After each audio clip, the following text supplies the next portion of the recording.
आज हम श्रीमद् भागवतम के चौथे स्कंद के चौथे अध्याय के श्लोक संख्या 30 को पढ़ रहे हैं।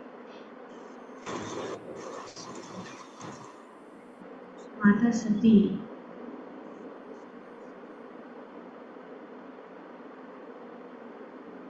बड़ी सभा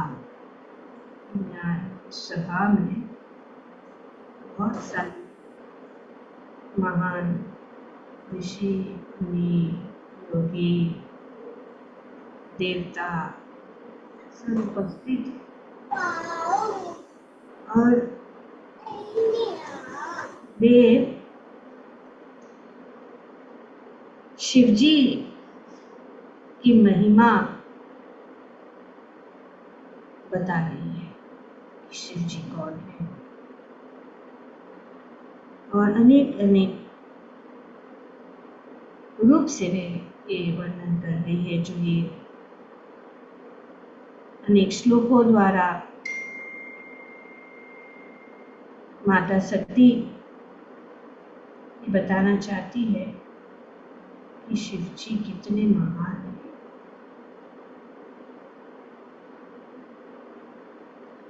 और दूसरी बात ये भी है कि हम समझ सकते हैं कि माता सती भी कितनी ज्ञानी है,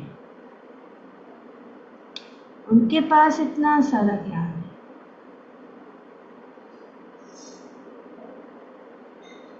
स्त्री होते हुए भी उनको ये ज्ञान है, क्योंकि माता सती महान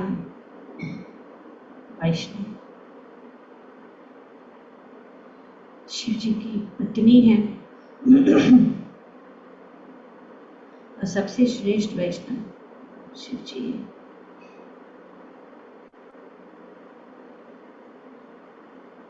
तो यहाँ पे माता बता रही है कि वेदों में 2 प्रकार के कर्मों के निर्देश दिए गए।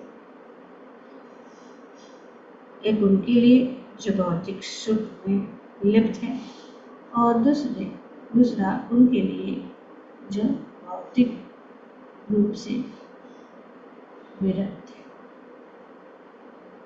तो ये 2 मार्ग है जो वेदों में बताया।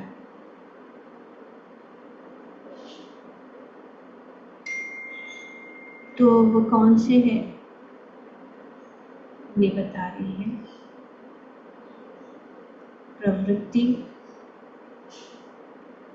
प्रवृत्ति मार्ग और निवृत्ति मार्ग, 2 मार्ग। कौन से 2 मार्ग है? प्रवृत्ति और निवृत्ति। प्रवृत्ति का अर्थ है भौतिक सुख में आसक्त।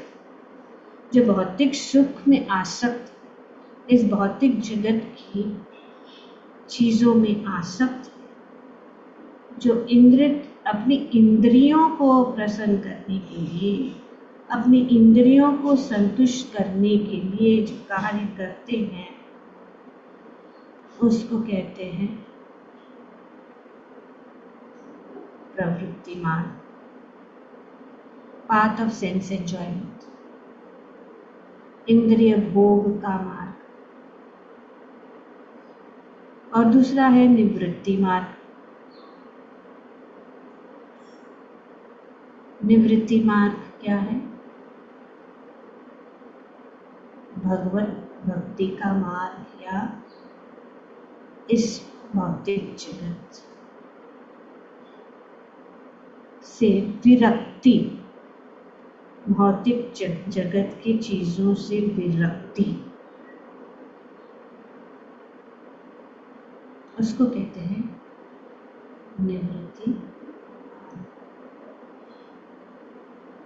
तो जब हम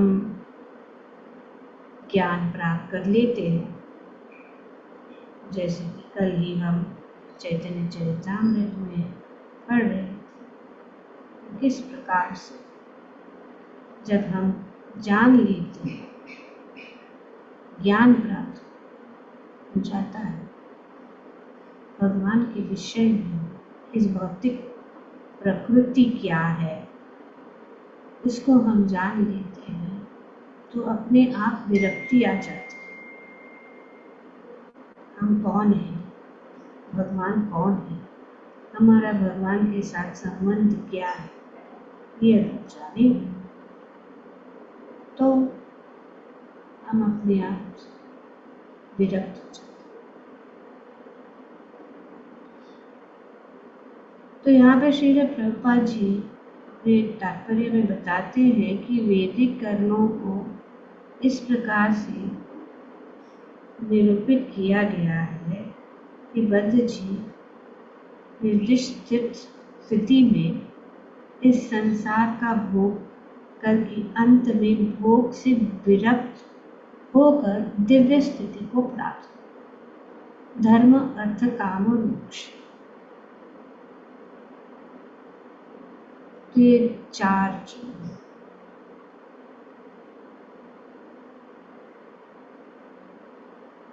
ये वेद या धर्म का मार्ग को समझना, धर्म को उस मार्ग में रहते हुए अर्थ मतलब भौतिक सुख या भौतिक धन कमाना, और धन जब कमाते हैं तो क्या होता है, आगे काम इच्छा हो जाती है उसको, उसका भोगने की, धर्म अर्थ काम और मोक्ष। जब काम को भोगते हैं, संसार भोगते हैं, कितना भोग करते करते करते क्या हो जाता है, अपने आप विरक्ति हो जाता है, क्योंकि उसमें सुख नहीं है। जो भी सुख है इस भौतिक भोग, इस भौतिक संसार में वस्तुओं को अगर हम भोगना चाहते हैं, वे हमेशा के लिए, तो इस प्रकार से अपने आप विरक्ति हो जाती है और फिर मोक्ष या दिव्य स्थिति को प्राप्त करने की इच्छा हो जाती है।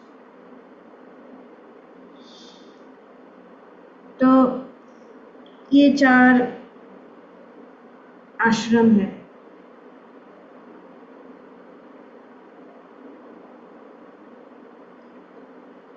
और आगे यहाँ पे माता सती बताते कि इन दो प्रकार के कर्मों का विचार करते हुए दो प्रकार के मनुष्य है जिसके लक्ष्य भिन्न भिन्न है। तो ये लक्ष्य भी भिन्न भिन्न है, इसके प्रवृत्ति मार्ग और निवृत्ति मार्ग।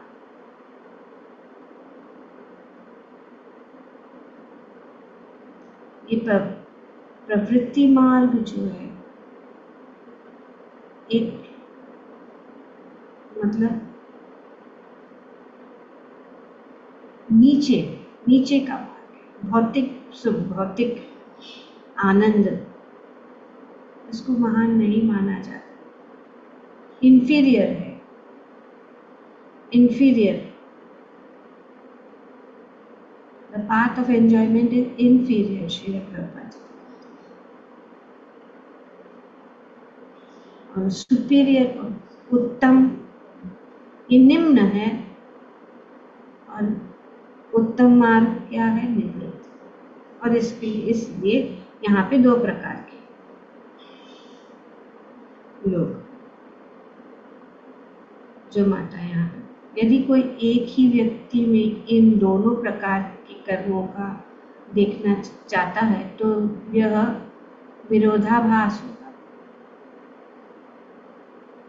किंतु दिव्य पुरुष के द्वारा इन दोनों प्रकार के कर्मों की अपेक्षा की जा सकती है। ये विरोधाभास है।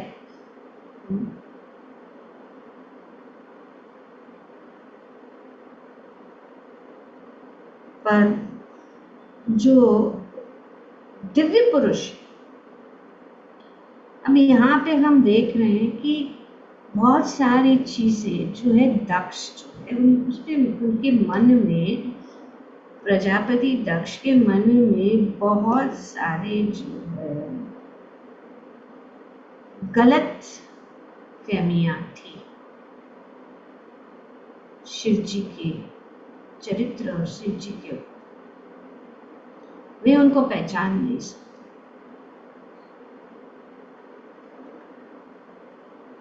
तो इसीलिए यहाँ पे इन दिव्य पुरुष के द्वारा इन दोनों प्रकार के कर्मों की अपेक्षा की जाती है। तो both kinds of activities may be neglected by a person who is transcendentally situated. इन दोनों से मतलब क्या है? जरूरत नहीं। परे भी शिव जी सभी भौतिक कार्यों से परे हैं। चारों सामाजिक आश्रम, ब्रह्मचार्य, गृहस्थ, वानप्रस्थ तथा संन्यास दिव्य जीवन के पद तक उत्तरोत्तर पहुंचने की शिक्षा देता है। आगे गृह, ब्रह्मचार्य, गृहस्थ, वानप्रस्थ, संन्यास तक पहुंचते। गृहस्थ के कर्म तथा वे सन्यासी से भिन्न है। सन्यासी से भिन्न है। एक ही व्यक्ति के लिए इन दोनों आश्रमों को ग्रहण कर पाना असंभव है। एक ही व्यक्ति के लिए गृहस्थ और सन्यास नहीं हो सकता। एक ही व्यक्ति दोनों आश्रम में नहीं रह सकता। चाहे वो गृहस्थ रहे या सन्यासी रहे। अगर वे गृहस्थ है तो सन्यासी नहीं बन सकते, और अगर वो सन्यासी है तो वो क्या है? गृहस्थ नहीं बन सकते। दोनों व्यक्ति के लिए ये संभव नहीं है। न तो सन्यासी गृहस्थ की तरह कर्म कर सकता है और न ही गृहस्थ सन्यासी की भांति कार्य कर सकता है। तो गृहस्थ जीवन क्या है ये जानना बहुत जरूरी है। हम सब गृहस्थ जीवन में ये आश्रम है, ब्रह्मचार्य आश्रम, गृहस्थ आश्रम, ब्रह्मचार्य आश्रम में तपस्या, विद्यार्थी के रूप में गुरु के शरण में रहकर गुरु के आदेश के अनुसार अपना जीवन व्यापन करना,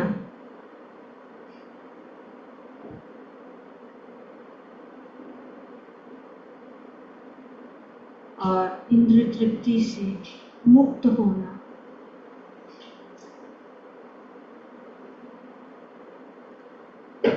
तो फिर आगे शिक्षण प्राप्त करके, ब्रह्मचारी का शिक्षण प्राप्त करना चाहे तो गृहस्थ आश्रम ग्रहण कर सकता है।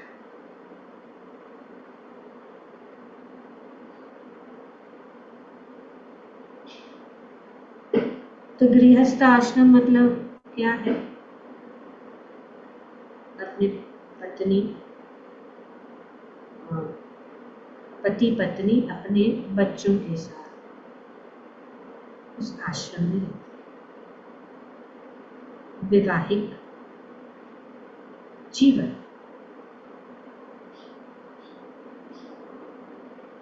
पर ये गृहस्थ आश्रम का भी उद्देश्य क्या है? उद्देश्य है कि आध्यात्मिक जीवन में प्रगति करें, आध्यात्मिक जीवन में प्रगति, ऐसा नहीं है कि गृहस्थ जीवन मतलब इंद्र तृप्ति।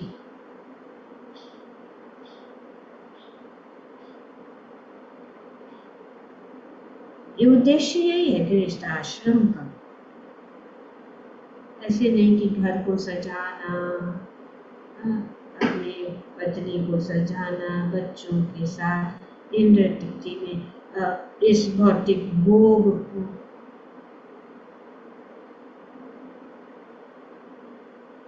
तो उसको गृहस्थ नहीं कहते। क्या कहते हैं? गृहस्थ आश्रम नहीं कहते, क्या कहते हैं? गृह, गृह में गृहव्रता। वे भक्ति में, भक्ति है या भगवान उनके घर, गृह का केंद्र बिंदु नहीं है, तो इसके लिए इसको गृह में ही।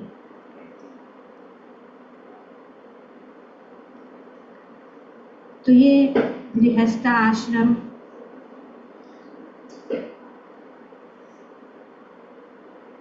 अलग है।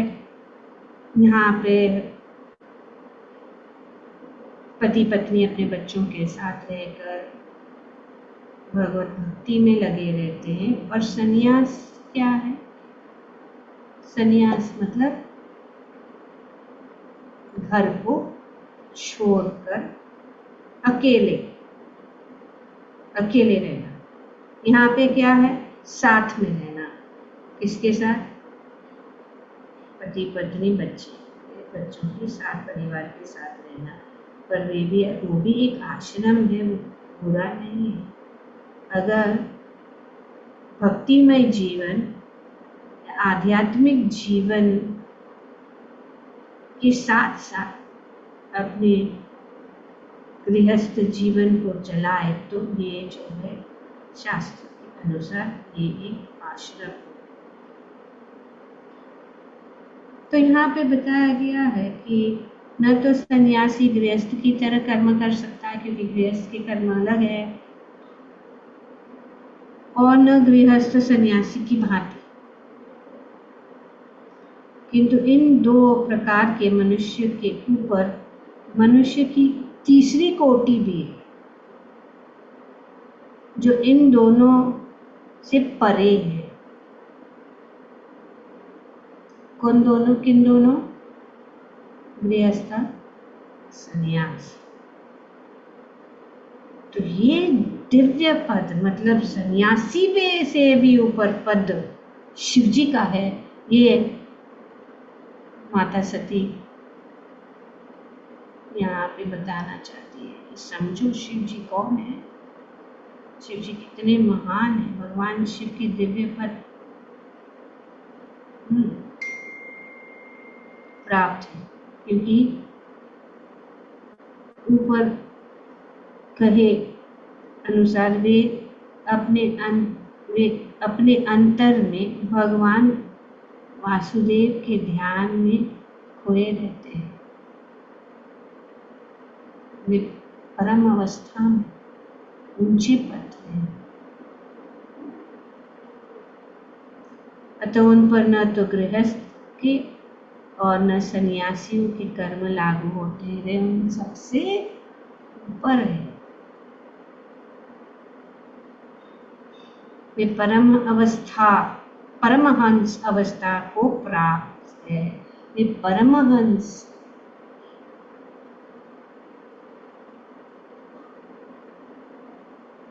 तो परमहंस कौन है?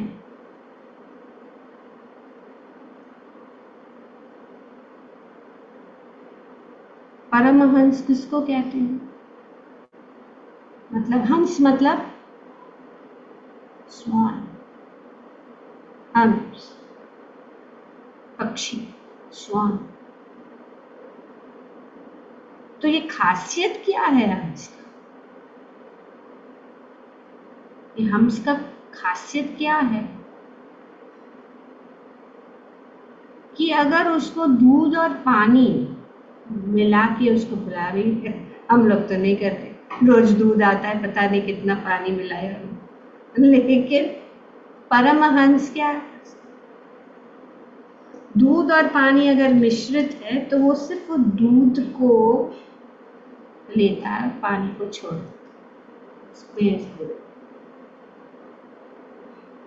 तो परमहंस वो व्यक्ति है कि भौतिक जगत में रहते हुए जो आध्यात्मिक रस है उसको लेता है और बाकी चीज को छोड़ देता है। A person who can draw out the spiritual portion from material world, इस भौतिक जगत में आध्यात्मिक जीवन उपलब्ध है और भौतिक जीवन, तो जो इस भौतिक जीवन को छोड़कर आध्यात्मिक जीवन को, सिर्फ आध्यात्मिक जीवन को स्वीकार करता है और जो अकेले रहता है और जो सिर्फ भगवान के ऊपर आश्रित है पूर्णतया से,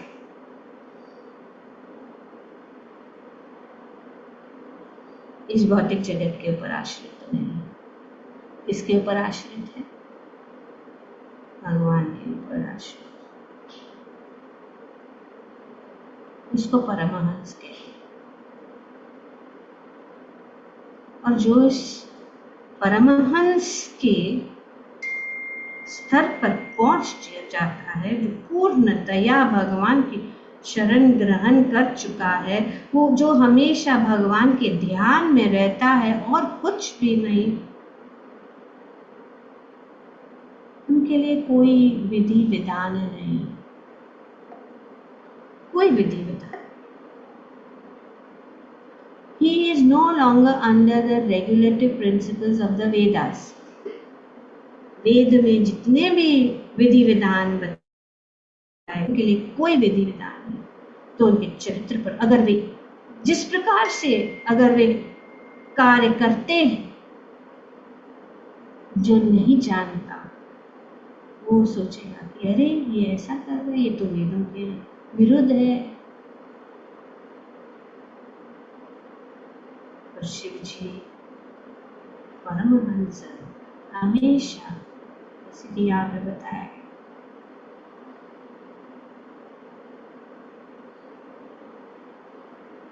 और परमहंस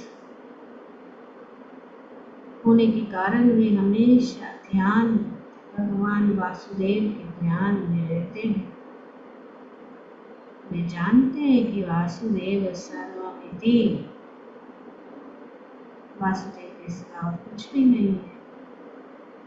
और यही तो बात भगवान बता रहे ब्रह्मा जी से, जो हम चर्चा कर रहे हैं चैतन्य चरितामृत। जो कुछ भी इस जगत में है वो सब कुछ जो है भगवान के साथ जुड़ा हुआ है। ऐसा कोई भी चीज नहीं है जो भगवान के साथ जुड़ा नहीं। और इसमें अगर भगवान नहीं है और अगर हम भगवान को नहीं जोड़ते उसमें, तो उसको क्या कहते हैं? अज्ञान, अविद्या, अविद्या। तो यहाँ पे माता सती ये बताना चाहती है कि शिव जी कौन है। शिव जी परमहंस है, इसीलिए वे किसके संग रख रहे हैं? परमहंस कभी भी भौतिकवादी लोगों के संग में नहीं रहते, वे अकेले रहते हैं। वे सिर्फ भक्तों का संग चाहते हैं।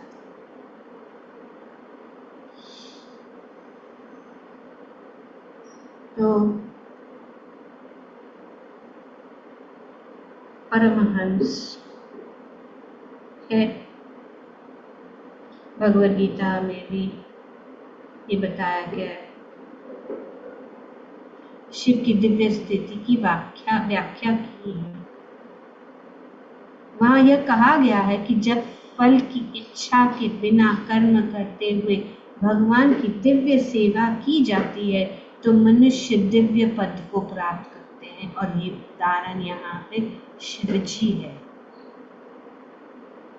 उस समय उनके लिए बहुत वैदिक आदेशों या वेदों के विभिन्न विधि विधानों का पालन करना अनिवार्य नहीं है। So you cannot judge that person according to Vedic rules and regulations. He is above Vedic rules and regulations. Who is above Vedic rules and regulations? कौन ऊपर है? जो हमेशा भगवान वासुदेव के ध्यान में रहता है, जो पूर्णतया भगवान के ऊपर आश्रित है, जो पूर्णतया भगवत भक्ति में लगा है, जिसका पूरा जीवन सिर्फ भगवान के विषय में जो बताया गया है, ये रहस्य श्रवणम कीर्तनम विष्णु स्मरणम पाद सेवनम अर्चनम वंदनम दास्यम साख्यम आत्मनिवेदनम, ये रहस्य श्रवणम कीर्तन।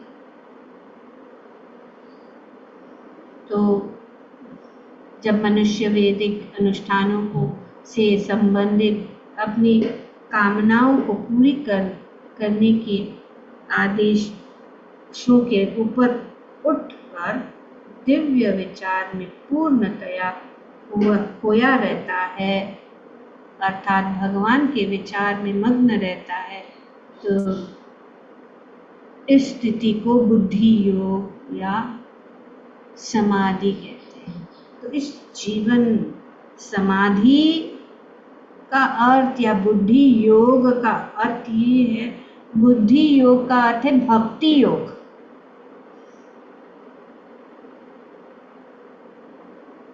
बुद्धि का अर्थ है क्या है? बुद्धि का अर्थ इंटेलिजेंस, बुद्धि। और जो बुद्धिमान है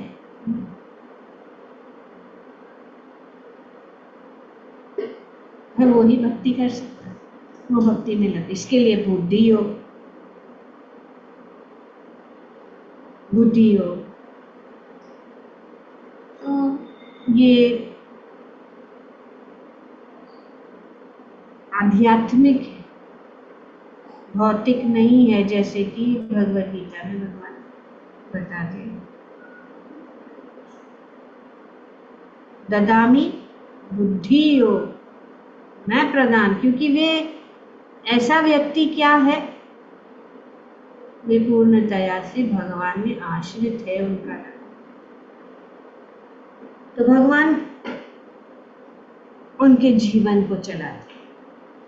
तेषां सतत युक्तानां भजतां प्रीति पूर्वकं ददामि बुद्धि योगम येन मां, मैं उनको बुद्धि योगम मतलब रियल इंटेलिजेंस, वो इंटेलिजेंस देता। और वो इंटेलिजेंस क्या है? भक्ति योग,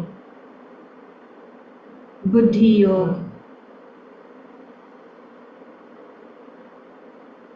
तो भक्ति योग मतलब कृष्ण भावना कार्य।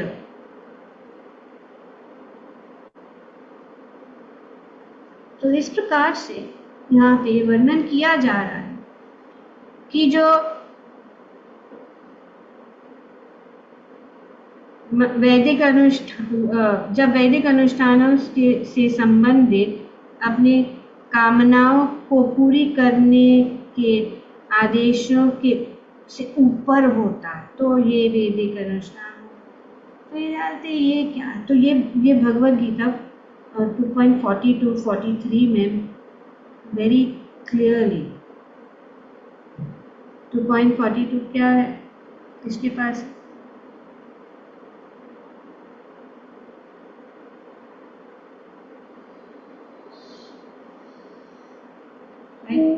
यहाँ पे बताया 42-43 पढ़िए। Rather the English one. Men of small knowledge are very much attracted to the flowery words of the Vedas, which recommend various fruitive activities for elevation to heavenly planets, resulting in good birth, power, and so forth. तो ये जो है, जो धर्म अर्थ काम मोक्ष, तो ये धर्म किसके लिए और अर्थ किसके लिए, ये सब कैसे ये विधि विधान करते हुए अपना जीवन चलाते ताकि उनको अच्छा जन्म और मोक्ष, मोक्ष मतलब स्वर्ग की प्राप्ति। तो ऐसे ऐसे लोग जो है क्या है, निम्न, पढ़ो किसके पास है अभी तक तो yes Yogini. I have it in English. Is it okay? 3.42 na? Yeah. 2.2. 2.42. 2.42. 2.40. In Hindi, Mataji, can I read? Yogini is Okay. There are two shlokas, 42 and 43. yes. Just read the Translation. yeah. Purport. You want me to read the purport also? No. Okay. अल्पज्ञानी मनुष्य वेदों के उन अलंकारिक शब्दों के प्रति अत्यधिक आसक्त रहते हैं जो स्वर्ग की प्राप्ति, अच्छे जन्म, शक्ति इत्यादि के लिए विविध सकाम कर्म करने की संस्तुति करते हैं। इंद्रिय तृप्ति तथा ऐश्वर्यमय जीवन की अभिलाषा के कारण वे कहते हैं कि इससे बढ़कर और कुछ नहीं है। यस, तो इस प्रकार से वे कार्य करते हैं। तो भगवान आगे चल के अर्जुन को कहते हैं कि आप इनसे ऊपर उठो, इन सब चीजों से ऊपर उठो। जब हम ऊपर उठते हैं तो क्या होता है, वो बुद्धि योग की स्थिति पर आ जाते हैं। तो यहाँ पे भगवान कहते हैं अर्जुन, भक्ति के हे धनंजय, भक्ति के द्वारा समस्त गृहस्थ कर्मों से दूर रहो और उसी भाव से भगवान की शरण ग्रहण करो। जो व्यक्ति अपने सकाम कर्म फलों का भोगना चाहता है वो कृपण है। तो बुद्धि योग क्या है, ऊपर, सकाम कर्म से ऊपर उठना।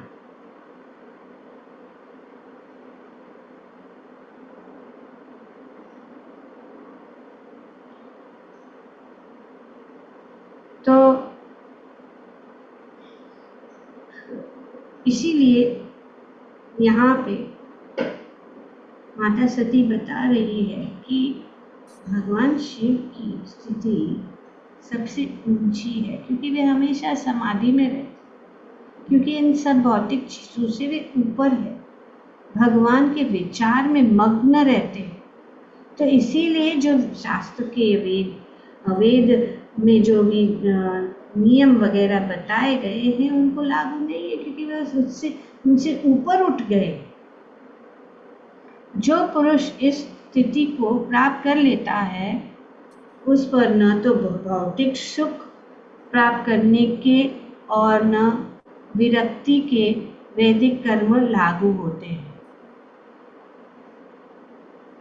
तो प्रभुपाद जी यहाँ पे वर्णन कर रहे हैं कि किस प्रकार से शिव जी का की स्थिति सबसे ऊपर है।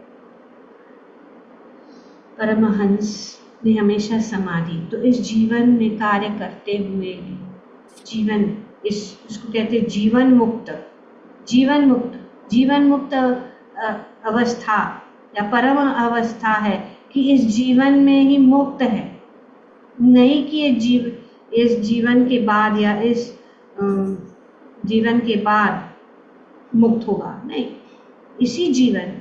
इसीलिए परमहंस और शिव जी ऐसे ही है, वे हमेशा मुक्त आत्मा है। क्यों? क्योंकि वे हमेशा वासुदेव के ध्यान में रहते हैं, समाधि में रहते हैं, बुद्धि योग में रहते हैं। और जिसने इस पद को प्राप्त किया है, For a person who has attained this stage, neither the Vedic activities for realizing material enjoyment nor those for renunciation are applicable. इसका अर्थ यही हुआ जो यहाँ पे बताया गया है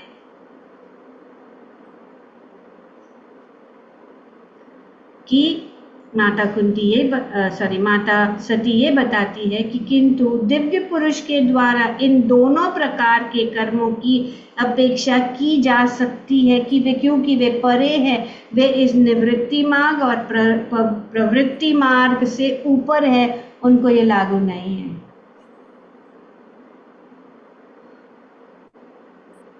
इस भौतिक जगत या इस जीवन जीते हुए भी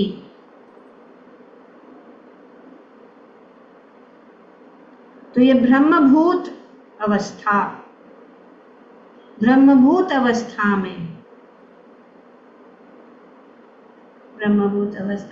वो अवस्था में जो हमेशा के लिए सत चित और आनंद अवस्था में इसी जीवन में रहते हुए उस अवस्था में है। इसीलिए उनको